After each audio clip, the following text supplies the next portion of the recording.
Serial pocket में आसमान में देखने को मिलने वाला है। शो में काफी धमाकेदार ट्विस्ट, वो भी दिग्विजय और अनीशा के मंडप में। अब भाई कहानी में शो मेकर्स कोई तड़का ना लगा, ऐसे कैसे हो सकता है? अगर 5 साल का लीप लेकर आए हैं, ट्विस्ट और टर्न्स तो देखने को मिलेंगे ही ना। देखने को मिलने वाला है कि यहाँ पर बार बार रानी हो या ध्वनि दोनों ही दिग्विजय से टकरा रहे हैं और दिग्विजय को यह एहसास हो रहा है कि ध्वनि में कोई अपनापन है। उसे लगता है कि वो अपनी सी कोई है और इसलिए वो मदर्स डे पर भी उसकी हेल्प करता है। और यहाँ पर रानी देख लेती है जब डे बोर्डिंग स्कूल में वो उसे छोड़ने जाता है और रानी यहाँ से उसकी स्कूल, अपना घर, सब कुछ चेंज कर चुकी हैं। लेकिन किस्मत का कहाँ टल सकता है, जिसके बाद देखने को मिलने वाला है कहानी में बहुत ही धमाकेदार ट्विस्ट, जहाँ पर ध्वनि जाने अनजाने अपने दोस्त बने हुए दिग्विजय के घर लेकर जाएगी रानी को, जहाँ पर मंडप में अनीशा और दिग्विजय दोनों ही बैठे होंगे। शो में वो धमाकेदार ट्विस्ट देखने को मिलेगा जहाँ पर दिग्विजय की आंखों में आंसू होंगे और वो रानी को उसे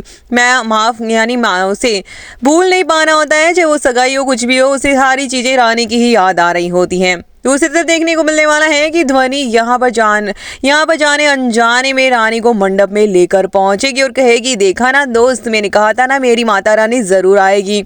जिसके बाद यहाँ पर उठ जाते हैं सब घर वालों के होश, खासकर अनीशा के, जहां पर उसके पैरों तले खिसक जाती है जमीन। पिंकी कहती है कि ये क्या हो गया।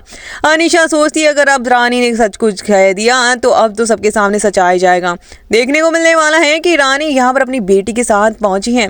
दिग्विजय के होश उड़ जाते हैं जब रानी को ध्वनि माता रानी के पुकार रही होती है और दिग्विजय को समझने में देर नहीं लगती कि ध्वनि रानी की है, उसी की बेटी है। सभी घर वाले शॉक्ड हो जाते हैं। इसके बाद दिग्विजय और यहाँ पूरा घर वाले रानी को बुरा भला सुनाते नजर आएंगे और यहाँ पर उस पर फूट पड़ेंगे। जिसके बाद यहाँ पर मासूम सी ध्वनि कहती कि मेरी माता रानी से आप सब लोग इतना नाराज क्यों, क्या आप सब लोग इन्हें पहले से जानते हो? जिसके बाद यहाँ पर सब घर वाले उस मासूम सी आवाज को सुनकर शॉक्ड हो जाते हैं।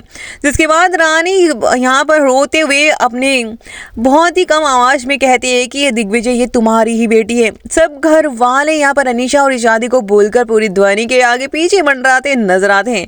जिसके बाद दिग्विजय कहता है, तुम्हारी हिम्मत कैसे हुई मेरी बेटी को मेरे से दूर ले जाने की? और 5 साल से जो इंसान चुप था, जो कभी गुस्सा करता ही नहीं है, 5 साल से उसका फिर से रानी पर ही गुस्सा फूटेगा और सब शॉक्ड हो जाएंगे कि दिग्विजय ने 5 साल बाद इतनी ऊंची आवाज में बात की है।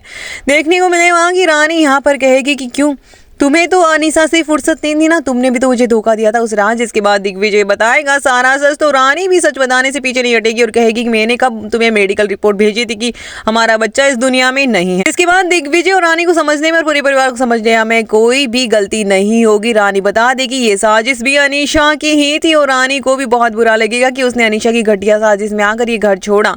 उसे दिग्विजय पर यकीन करना चाहिए था। देखने को मिलेगा कि यहीं पर अनीशा का भांडा 5 साल पुराना भांडा फूटते नजर आएगा और पड़ेगा उसे जोरदार थप्पड़।